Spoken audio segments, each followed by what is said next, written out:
Assalamualaikum warahmatullahi wabarakatuh.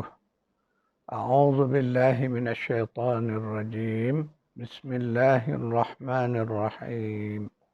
Innal hamdalillah nahmaduhu wa nasta'inu wa nastaghfiruh wa na'udzu billahi min shururi anfusina wa min sayyiati a'malina. Man yahdihillahu fala mudilla lahu wa man yudlilhu fala hadiya lahu. أشهد أن لا إله إلا الله وحده لا شريك له وأشهد أن محمدا عبده ورسوله اللهم صل على محمد وعلى آل محمد اللهم انفعنا بما علمتنا وعلمنا ما ينفعنا وزدنا علما سبحانك لا علم لنا إلا ما علمتنا إنك أنت العليم الحكيم اللهم آمين. Alhamdulillah, syukranillah, pagi ini kita dapat bertemu kembali dengan izin Allah. InsyaAllah kita meneruskan tadabbur surah Al-Fatihah berdasarkan buku 7 ayat yang diulang-ulang. Tuan-tuan perempuan yang memiliki buku boleh buka halaman 72 ataupun 76 pada buku cetakan baru. Pagi ini insya-Allah kita akan meneruskan kuliah dalam bab basmalah. Bismillahirrahmanirrahim. Dengan menyebut nama-nama bagi Allah yang Maha Pemurah lagi Maha Penyayang. Kita masuk ke dalam bab kecil, iaitu bab bertawassul. Semalam saya sudah mengulas bagaimana apakah wujud tawassul. Jadi bertawassul memang ada. Seperti mana semalam saya dah membaca dalil di mana Allah melalui surah 5 ayat 53, ayat 35 Allah berfirman, A'udzubillahi minasyaitonirrajim, ya ayyuhalladzina amanu taqullaha wabtaghu ilaihil wasilah. Kalimah wasilah tu. Mana Allah suruh kita cari wasilah, jalan-jalan yang boleh mendekatkan diri kita kepada Allah. Kemudian wajahadu fi sabilih la'allakum tuflihun. Mudah-mudahan supaya kamu akan menjadi orang yang beroleh kejayaan. Jadi dalam masyarakat seperti pada saya telah sebut, terdapat kekeliruan. Saya rasa masih lagi ada orang yang kurang jelas. Jadi ada juga orang yang bertanya, jadi bagaimana kita nak bertawassul dengan Nabi? Jadi saya menyebutkan tawassul tidak ada dengan sesiapa pun. Ingat semalam saya menyebut bahawa kita hanya bertawassul yang dibenarkan oleh Allah ialah dengan menyebut nama-namanya. Dan hari ini saya akan kongsikan lagi beberapa bentuk tawassul yang dibenarkan berasaskan dalil yang ada di dalam Al-Quran. Jadi kita ikut cara itu bertawassul yang benar. Jadi bab Nabi ini kita tidak bertawassul, kita diminta bersalawat. Tuan-tuan perempuan kena faham bezanya salawat. Salawat makna kita mendoakan kebaikan kepada Nabi kita sallallahu alaihi wasallam. Dan perintah bersalawat itu jelas ada di dalam Al-Quran.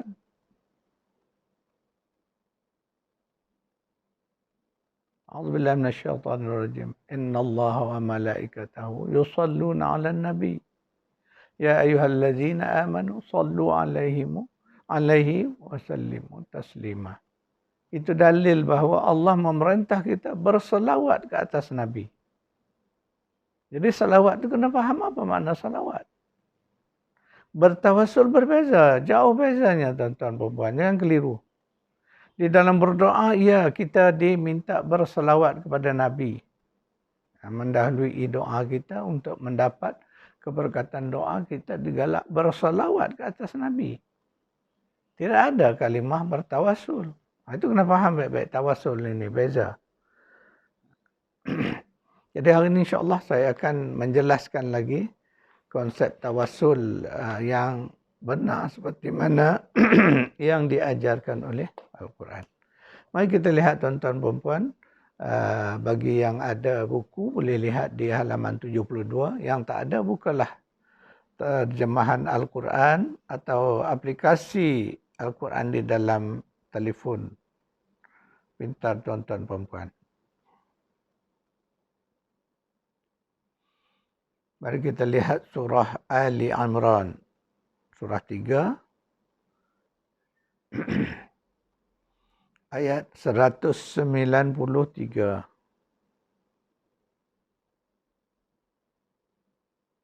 A'udzu billahi minasyaitonir rajim. ربنا إننا سمعنا مناديا ينادي للإيمان أن آمنوا بربكم فآمنا ربنا فاغفر لنا ذنوبنا وكفر عنا سيئاتنا وتوفنا مع الأبرار. 193 dari surah Ali Imran atau surah 3. Ayat ini memaparkan sebuah doa. Doa siapa tuan-tuan perempuan? Kita lihat ayat-ayat sebelumnya. Ini adalah doa ulul albab. Sebab ayat ini berkaitan dengan ulul albab. Mari kita lihat doa ulul albab ni. Jadi di mana ada tak tawassul di dalam doa ini? Ini tuan-tuan kena perhati. Baca baik-baik ayat ni. Kita perhati di mana ada tawassul tak? Jadi ada tawassul di dalamnya. Jadi mari kita lihat di mana tawassul tu. Rabbana, wahai Tuhan kami, innana sesungguhnya adalah kami, sami'na, kami telah mendengar, munadian, orang yang menyeru. Jadi kalau orang yang menyeru kita, makna menyeru pada iman Rasulullah sallallahu alaihi wasallam. Yunadi, dia menyeru lil iman, kepada iman. Jadi apa suruhan itu? An aminu bi rabbikum, hendaklah kamu semua beriman kepada Rabb kamu. Fa amanna, maka kami pun beriman. Ini faham baik-baik pengakuan ini. Maknanya ulul albab ni, ulul albab nak faham kena kuliah dulu, saya pernah sebut dah siapa ulul albab ni. Ya. Jadi mereka berdoa. Jadi doa dia begitulah mana, wahai Tuhan kami, sesungguhnya kami ini ya Allah, kami telah mendengar penyeru, iaitu para rasul yang menyeru. Menyeru mana? Ke arah iman. Dan apa suruhan itu? Berimanlah kamu kepada Rabb kamu. Itu seruan iman tadi. Fa'amanna. Dengar baik-baik ni. Maka kami pun beriman. Nampak tak? Makna di situ tawassulnya ialah kebaikan. Makna kita dalam berdoa ni, kita digalakkan menyebut kebaikan yang telah kita lakukan. Kita sesama manusia kan agak pelik. Kita tak mungkin menyebut kebaikan kita kerana itu tidak begitu manis kata orang. Tidak bagus kita cerita kebaikan kita begini-begini pada orang. Tetapi dengan Allah berbeza tuan-tuan perempuan. Allah suka kita menyebut kebaikan kita kepada Allah supaya ia menjadi tawassul kita dalam berdoa kepada Allah. Yang ini amalan ni kita mudah kita lakukan tuan-tuan perempuan. Contoh, kita sekarang dalam kesulitan. Katalah, ya, ambil contoh yang paling mudah lah. Dalam perjalanan tayar pamcet. Tersadar kita seorang diri. Macam mana ni nak menguruskan tayar pamcet ni. Musibah juga tu. Jadi cuba kita bayang, dalam keadaan begitu kita boleh berdoa kepada Allah. Angkat tangan doa, ya Allah ya Tuhan. Aku dulu pernah menolong orang yang dalam keadaan susah seperti aku sekarang ni. Aku pernah menolong mereka, ya Allah. Maka Engkau bantulah. Tolonglah aku. Maknanya faham tak tadi? Kita menyebut kebaikan kita itu di dalam doa. Ia merupakan tawassul yang diajar ni. Ini diajar oleh contoh yang ditunjuk oleh golongan ulul albab dalam ayat 193. Dia menceritakan, ulul albab ni menceritakan bahawa mereka beriman. Nampak tak tadi? Ketika Allah mengutuskan Rasul ajak beriman kepada Allah, maka mereka beriman. Jadi beriman itu merupakan satu kebaikan. Amal yang terbaiklah iman ni. Jadi dia sandarkan itu sebagai tawassul kepada Allah dalam berdoa. Jadi yang itu kita dibenarkan. Nampak tuan-tuan perempuan? Kita boleh menyebut kebaikan-kebaikan kita. Supaya dengannya, karena Allah suka kita menyebut kebaikan kita kepada dia. Tapi jangan kepada manusia kita sebut kebaikan banyak, tak bagus. Ya? Dan orang pun tidak suka. Jadi kita pun tidak bagus nak cerita kebaikan kita kepada orang. Tetapi kepada Allah, ya, Allah suka mendengar kita menyebut kebaikan kita. Maka manfaatlah itu sebagai tawassul kita kepada Allah. Okey, satu jelas. Yang kedua, kita melihat pula bagaimana maknanya yang tadi, tawassul tadi ialah dengan kebaikan. Saya tulis dulu.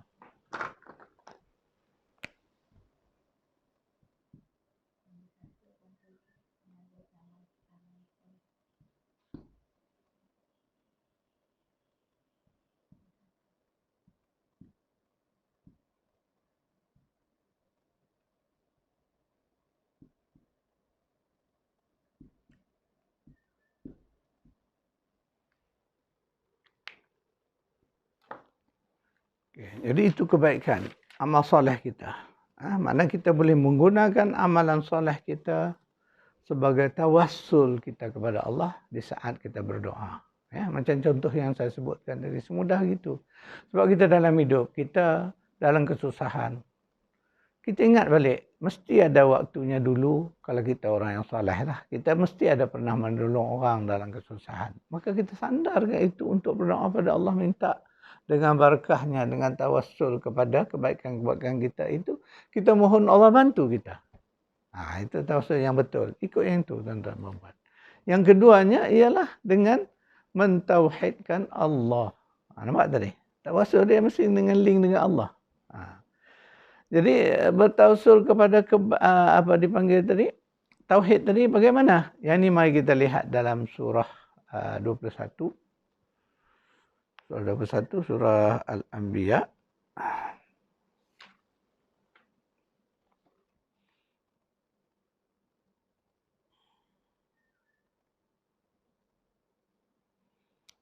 Ayat 87, 88.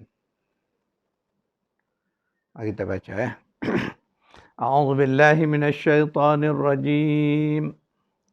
وذا النون إذ ذهب مغاضبا فظن أن لن نقدر عليه فنادى في الظلمات أن لا إله إلا أنت سبحانك إني كنت من الظالمين.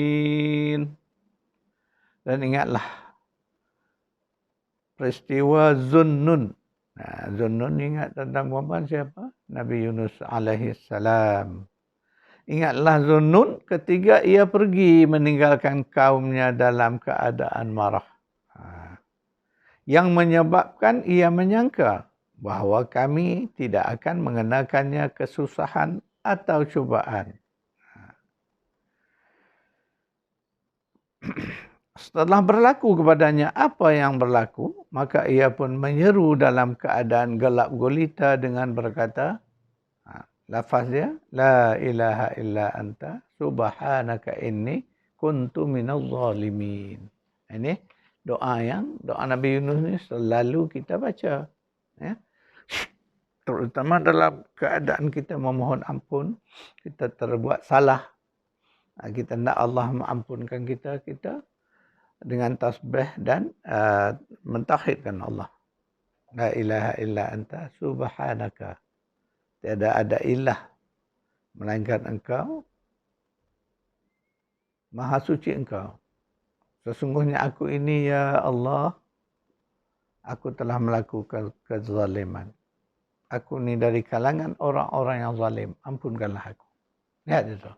Jadi yang ni kita boleh gunakan sebagai tawassul kita, mana dengan mentauhidkan Allah. Lihat itu kaedah tawassul. Tak ada menyebut nama orang. Tidak ada menyebut nama sesiapa. Walaupun doa ini doa yang Allah ajar kepada kita melalui kisah yang terjadi kepada Nabi Yunus alaihissalam. Bayangkanlah, rasa kita, cubaan yang kita alami dalam hidup ni tidak ada sebesar, sehebat cubaan yang dilalui oleh Nabi Yunus alaihissalam. Baginda kerana adalah silap salah dia, ya, kerana sifat dia merajuk dengan kaum dia, marah kaum dia tinggal, maka Allah uji dia dengan ditelan oleh ikan nun. Maka sebab itulah disebut gelarannya Zunnun. Mana orang yang dikaitkan dengan ikan nun tadi. Jadi dia telan ikan nun, beradalah dia dalam kegelapan. Di saat itulah Allah ajar kepada Nabi Yunus. Itulah tadi, ya, lafaz tauhid tasbih yang kita baca, la ilaha illa anta subhanaka inni kuntu minaz zalimin.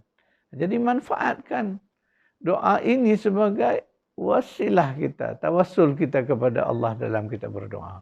Doa minta ampun, doa minta apa saja. Ya. Kalau kita ada pengalaman yang kita rasa ujian ini berat kepada kita, berdoa. Sebab tu saya kata berat seberat mana pun berat lagi, doa makna pengalaman Nabi Yunus alaihissalam. Jadi ingat balik. Dengan barakah tawassulnya, kalimah yang digunakan oleh Nabi Yunus ini, Allah makbulkan doanya. Allah bebaskan Nabi Yunus alaihissalam daripada kegelapan perut ikan nun. Jadi apalah kepada kita ni masalah hidup kita tak adalah sebesar itu. Jadi manfaatkan itu. Ini tawassul yang benar, iaitu yang kedua tadi, tawassul dengan mentauhidkan Allah.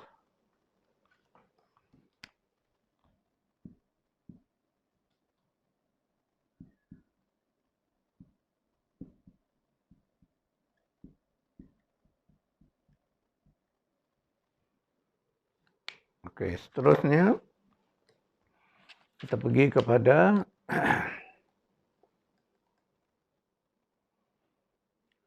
ini semua kisah yang diceritakan pada Al-Quran. Surah yang sama, kita melihat kita ke ayat yang berikutnya, ke ayat 83, 84. Tadi kita baca 70, 78, 87, 88. Sekarang kita naik ke atas.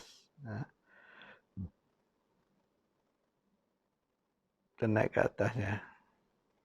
83, 84. Maaf saya bukan turun ke bawah, kita naik ke atas. 83, 84. A'udzu billahi minasyaitonir rajim. Wa ayyuba idh nada rabbahu anni massani ad-durr wa anta arhamur rahimin. Sambung ayat 84. فاستجبنا له فكشفنا ما به من ضر وآتيناه أهله ومثلهم معهم رحمة من عندنا وذكرى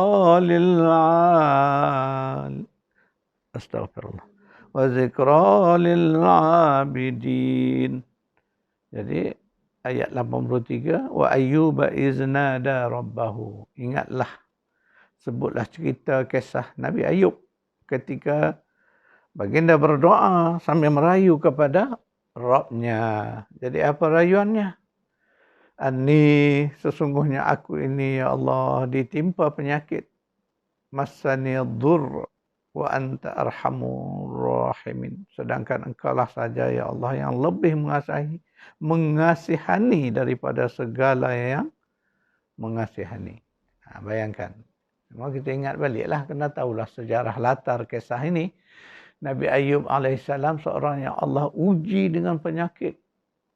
Ada yang disebut lama dia menderita, belasan tahun menderita penyakit yang amat dahsyat.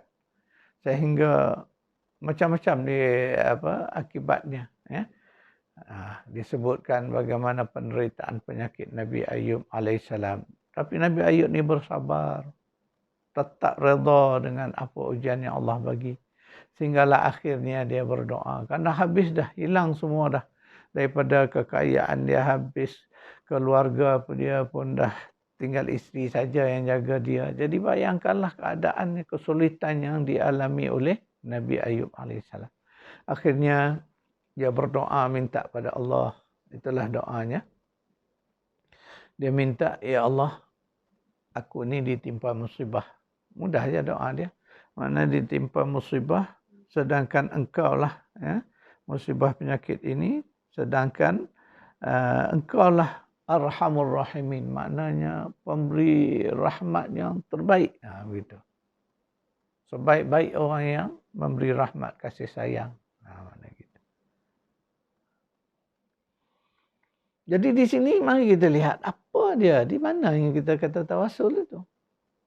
Jadi tawassul dalam doa Nabi Ayub AS ini ialah dengan dia merendah diri dia kepada Allah. Itulah sifat-sifat ta'abbud. Mana kita ni hamba, kita sedar kita ni hamba, maka dengan Tuhan kita, dengan Allah, Rabb kita, tentulah kita kena merendah diri sebagai hamba.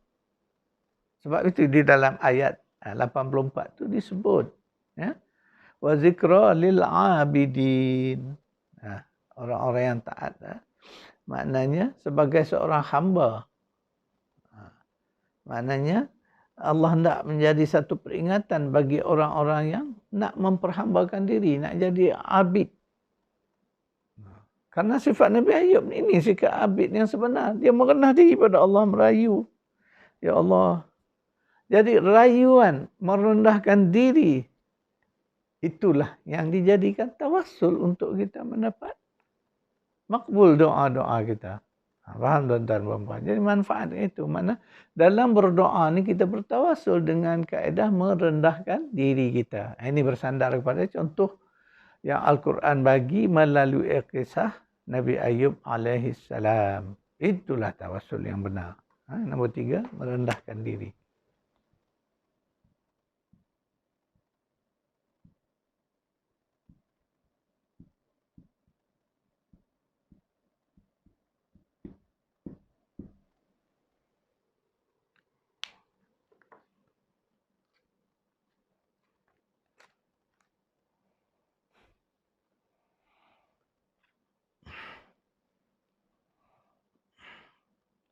Sekarang mari kita lihat pula kaedah keempat.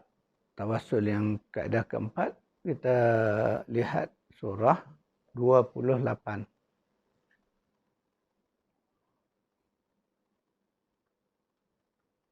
Surah Al-Qasas, surah 28,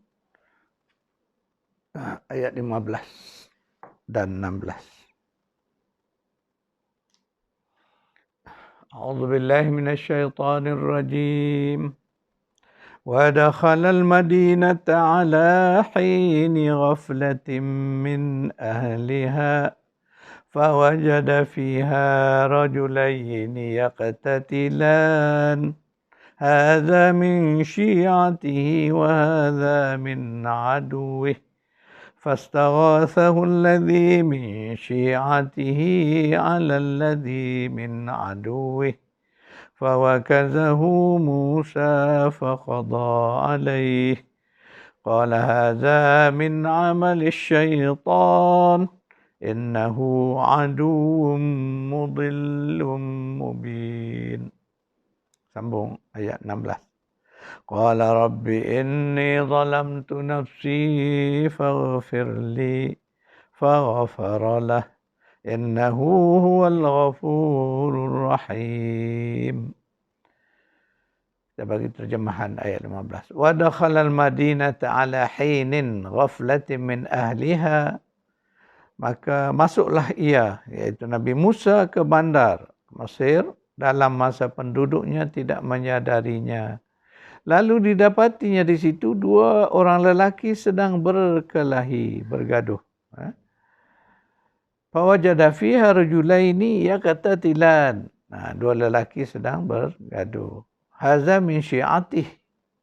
Seorang dari golongannya sendiri, mana dari Bani Israel. Wa hadza min aduwih, dan seorang lagi daripada musuhnya, mana daripada golongan Arab Qibti, Arab Mesir.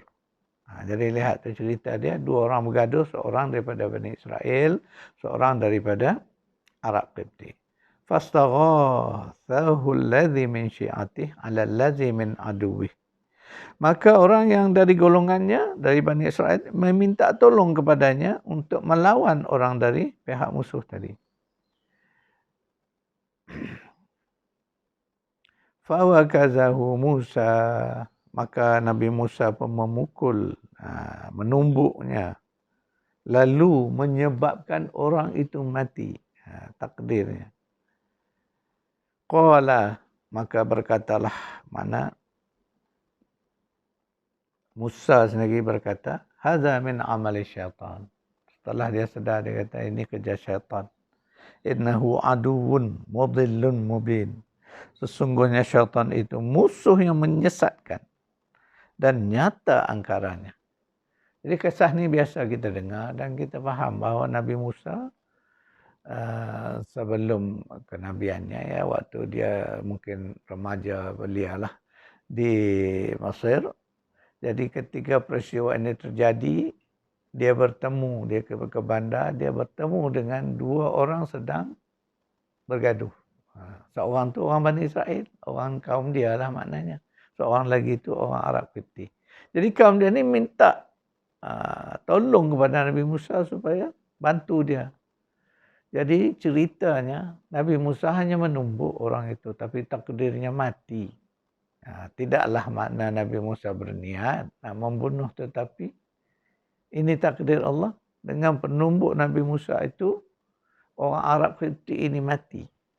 Setelah kejadian itu, Nabi Musa tersedar, ini kerja syaitan. Itu yang menyebut tu adalah lafaz dari lidah syaitan, lidah Nabi Musa sendiri, bahawa syaitan telah mempengaruhi apa yang terjadi itu. Dan syaitan itu benar-benar musuh yang menyesatkan. Itu disebut. Maka sesudah itu, dia sedar bahawa itu amalan apa yang dia lakukan itu satu kesalahan. Apa yang dilakukan oleh Nabi Musa, qal. Maka Nabi Musa berdoa, Rabbi, wahai Tuhanku, inni zalamtu nafsi, ya Tuhan, ya Rabb, sesungguhnya aku ini telah menzalimi diriku. Faghfirli, tolong ampunkanlah aku. Faghfaralah, maka Allah pun mengampun dia. Dengar baik-baik.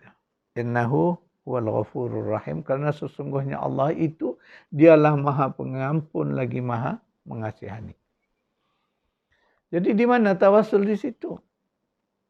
Jadi tawasul di situ ialah dengan mengakui dosa kita. Mana kita macam kita nak minta ampun pada Allah. Mana kita kena aku dosa kita, akui dengan jujur. Seperti mana yang ditunjukkan oleh Nabi Musa AS. Dia pun tidak sengaja, bukan sengaja. Dia tumbuk tu nak tolong, bantu kaum dia. Tidak ada niat, tetapi takdirnya orang yang ditumbuk itu mati. Dengan itu dia tersentak, tersedar. Maka itulah lafaz taubat dalam doa Nabi Musa AS. Rabbi, inni zalamtu nafsi, ya Rabb, sungguhnya aku ini telah menzalimi diriku. Faghfirli, tolong ampunkanlah aku. Faghfaralah, mana Allah menyata bahawa Allah mengampunkan Nabi Musa. Lihat di situ. Allah sebut bahawa sesungguhnya dia Maha Pengampun lagi Maha Penyayang. Inilah yang kita boleh jadikan sebagai tawasul kita dalam berdoa. Bila buat salah, buat silap, berdoa dengan lafaz yang Nabi Musa sebut ni. Tetapi kita juga biasa dalam berdoa, istighfar, memohon ampun, kita biasanya menggunakan lafaz doa keampunan Nabi Adam AS. Rabbana zalamna anfusana wa illam taghfir lana wa tarhamna lanakunanna minal khasirin. Itu lafaz doa Nabi Adam AS. Yang ini adalah lafaz doa mohon taubat daripada Nabi Musa AS. Jadi kita boleh pakai. Mungkin yang ini kurang popular, tetapi kita boleh gunakan. Sebab Al-Quran sebut ni dengan tujuan untuk kita manfaatkan dia. Walaupun ceritanya kisah Nabi Musa, doa Nabi Musa. Tetapi bila doa yang disebut di dalam Al-Quran, dia adalah doa yang dianjurkan supaya kita manfaatkannya. Maka gunakanlah doa ni. Bila buat salah, buat silap, tak sengaja, cepat-cepat menyebut, Rabbi inni zalamtu nafsi faghfirli. Pendek aja. Wahai Tuhan, wahai Rabbku, sungguhnya aku telah menzalimi diriku, maka ampunilah aku. Maknanya lebih kurang sama dengan doa Nabi Adam. Tapi doa Nabi Adam tu dia menggunakan lafaz kami. Rabbana zalamna anfusana. Kami telah menzalimi diri kami. Dalam ayat Nabi Musa ini, dia menggunakan kalimah aku.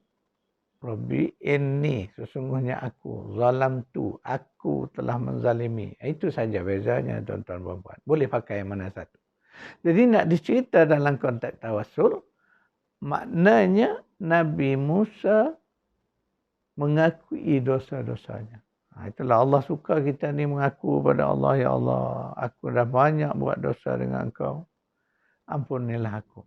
Allah suka yang itu. Karena sebab tu di akhir ayat tu Allah sebut innahu al-ghafurur rahim. Sesungguhnya dialah yang Maha Pengampun lagi Maha Mengasihani.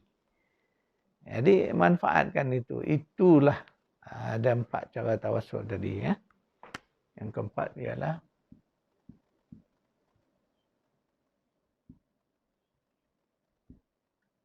mengakui dosa.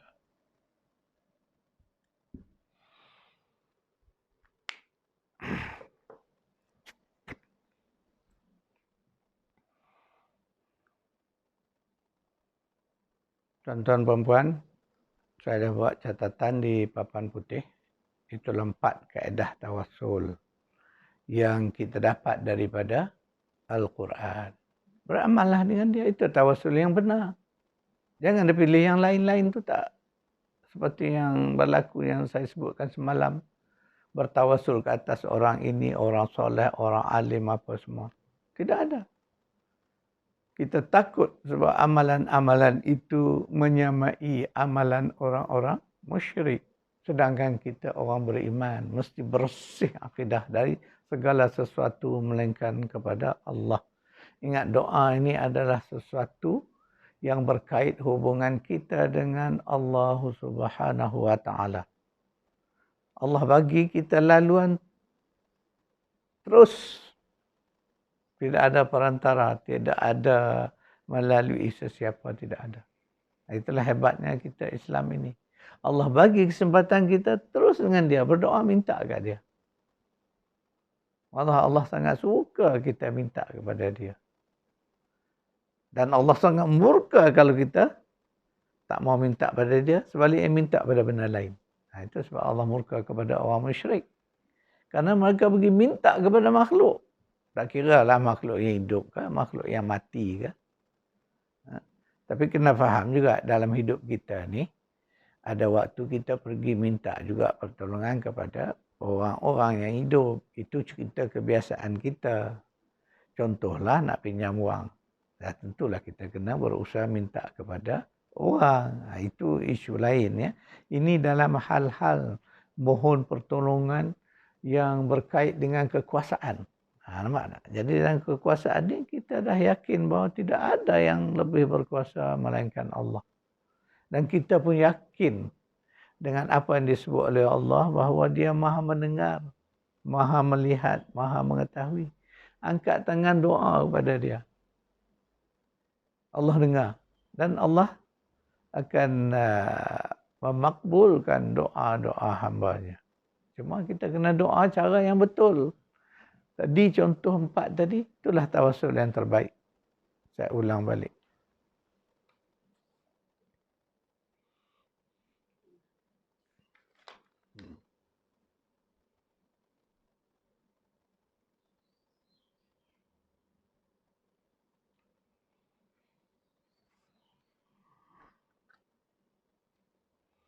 Dan satu lagi, yang kelima, kita dibenarkan juga menggunakan pendekatan orang-orang soleh. Tapi ingat tuan-tuan, kita minta orang soleh mendoa untuk kita. Tetapi dengan syarat orang itu masih hidup. Itu kita dibenar. Contoh, kita rasa kita hendakkan doa kita ini lebih makbul. Kita minta Pak Ustaz, Pak Imam, ya, orang-orang soleh. Ya Tuan, Tuan Guru, tolong doakan untuk kami. Yang itu dibenarkan. Tetapi jangan orang yang dah mati, kita pergi minta kat kuburan tolong doa untuk kita. Yang itu tak boleh. Itu dia punya beza dia. Jadi dalam bab doa tawassul melalui orang soleh ini ada dalil, tapi dalil hadis. Ya, ada disebut menerusi sebuah hadis dari Anas bin Malik. Katanya bahawa Umar ibn al-Khattab apabila menghadapi musim kemarau, ia bertawassul dengan meminta Al-Abbas Abdul Muttalib. Al-Abbas ni semua orang tahulah bapa saudara Nabi, untuk berdoa. Jadi hal itu maknanya dibenarkan. Jadi kita memuliakan orang soleh, kita minta dia tolong doakan. Itu dibenar. Tetapi ingat, waktu dia hidup. Jadi bila dah mati tak boleh. Ini yang banyak berlaku ni. Orang pergi ziarah makam, kononnya lah makam karamah, makam karamat, makam wali-wali. Kemudian di situ dia duduk bertawassul. Itu salah, tuan-tuan perempuan. Jadi orang soleh ni waktu hidup manfaatkan dia. Patut kita dengan orang soleh ni Allah bagi kesempatan dalam waktu hidup dia. Kita belajar ilmu sebanyak-banyak pada dia. Dekati dengan dia, bergaul dengan dia. Dah mati dah, tak ada dah. Itu dia cerita. Tapi kita ni waktu orang soleh hidup, kita tak mau manfaatkan dia. Kita tak mau bergaul dengan dia. Kerana bergaul dengan orang soleh ni, kita nak dapat kemanfaatan ilmu. Kemanfaatan amal-amal baik dia. Akhlak dia. Itu maksud dia. Ini dah mati dah, tak ada, baru duk teringat. Ini yang kita berlaku. Macam kita lah sekarang. Bila ada orang-orang soleh kita meninggal, waktu itulah besok dah tak ada, keluarlah segala-gala nasihat dia yang lama keluar. Waktu dia hidup tak mau manfaatkan. Itulah satu cara yang tak betul. Jadi maaf ya saya bercakap hal ini. Ini suatu situasi yang berlaku. Ramai orang soleh waktu hidup orang tak mau dampingi dia. Tak mau bergaul dengan dia. Padahal itulah saat yang terbaik. Kita nak berdoa pun minta Tuhan doakanlah untuk saya. Waktu hidup. Yang itu dibenarkan berdasar pada hadis yang daripada Anas bin Malik yang saya sebut tadi. Jadi tuan-tuan puan-puan, saya rasa kupasan bab tawassul ni dah selesai. InsyaAllah saya berharap selepas ini tuan-tuan puan-puan yang mengikuti kuliah kita ni faham baik-baik bab tawassul ni. Kalau ada kesilapan yang lalu, taubatlah, kita kembali kepada Allah, perbetulkan balik. Sebab isu tawassul ini tuan-tuan puan-puan adalah isu akidah. Berat kita besok. Kalau akidah kita menyeleweng balik kepada Allah, habis segala amal kita. Itu yang takut tu. Kita minta berlindung daripada syirik yang kita tahu ataupun yang kita tidak tahu. Jadi itulah tujuan kita belajar ni, supaya kita tahu, supaya kita dapat membeza mana yang benar, mana yang salah. Ingat baik-baik tuan-tuan. Itulah sifat Al-Quran. Sebab disebut Al-Quran itu salah satu namanya ialah apa? Al-Furqan, pembeza. Jadi Al-Quran itu membeza yang mana tauhid, yang mana syirik. Yang mana tawassul yang benar, yang mana tawassul yang batil. Jadi tuan-tuan puan-puan, saya harap jelas. Ini bab Nabi ini tidak ada tawassul dengan mengenal Nabi. Yang ada ialah bersolawat ke atas Nabi. Kena faham baik-baik apa makna salawat. Jadi insyaAllah untuk kuliah pagi ini, saya rasa sekadar itu dulu. Saya akan buat sedikitlah catatan nota yang kita dah kupas hari ini.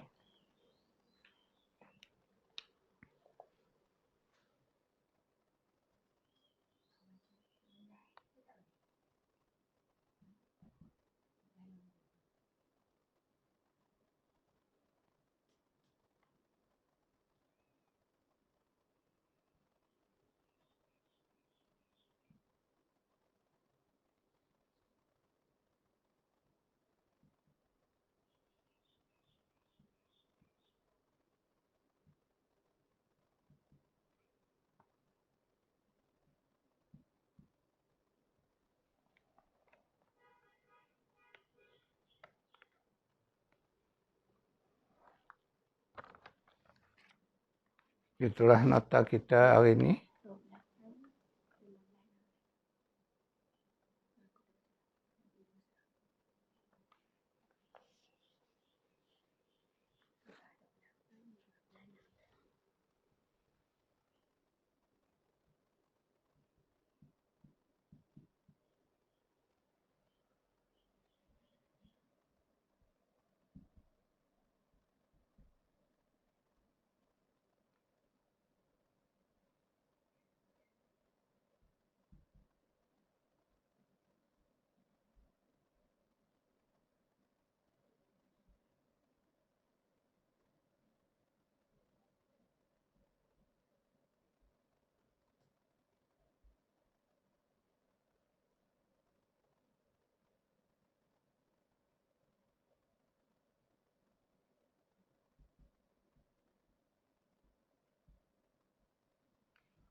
Tuan-tuan dan puan, saya telah mencatat nota-nota ayat-ayat yang kita tadabbur pada pagi ini, dan ada saya letakkan terus dengan siri tawassul tadi. Ada 4 perkara tawassul tadi, kita langsung letak ayat dia. Jadi tuan-tuan dan puan, ketika manalah tahu satu hari mungkin tuan-tuan diperlukan untuk menjelaskan kepada orang lain, inilah kaedah dia. Jelaskan dalil-dalil yang kena faham dalam ayat tu, faham baik-baik di mana dalil tawassul itu. Kuliah kita pagi ni sekadar itu dulu. InsyaAllah sekiranya direzekikan Allah, kita bertemu lagi besok hari. A'udzu billahi minasyaitonir rajim. Bismillahirrahmanirrahim. Alhamdulillahirabbil alamin. Wassalatu wassalamu ala asyrafil anbiya'i wal mursalin wa ala alihi wa sahbihi ajma'in. Allahumma arhamna bil Qur'an waj'alhu lana imaman wa nuran wa hudan wa rahmah. Allahumma zakkirna minhu ma nusina wa 'allimna minhu ma jahilna warzuqna tilawatahu ana al-lail wa atraf an-nahar. واجعله لنا حجة يا رب العالمين. ربنا أتنا في الدنيا حسنة وفي الآخرة حسنة وقنا عذاب النار. صلى الله على محمد وعلى آله وصحبه أجمعين والحمد لله رب العالمين.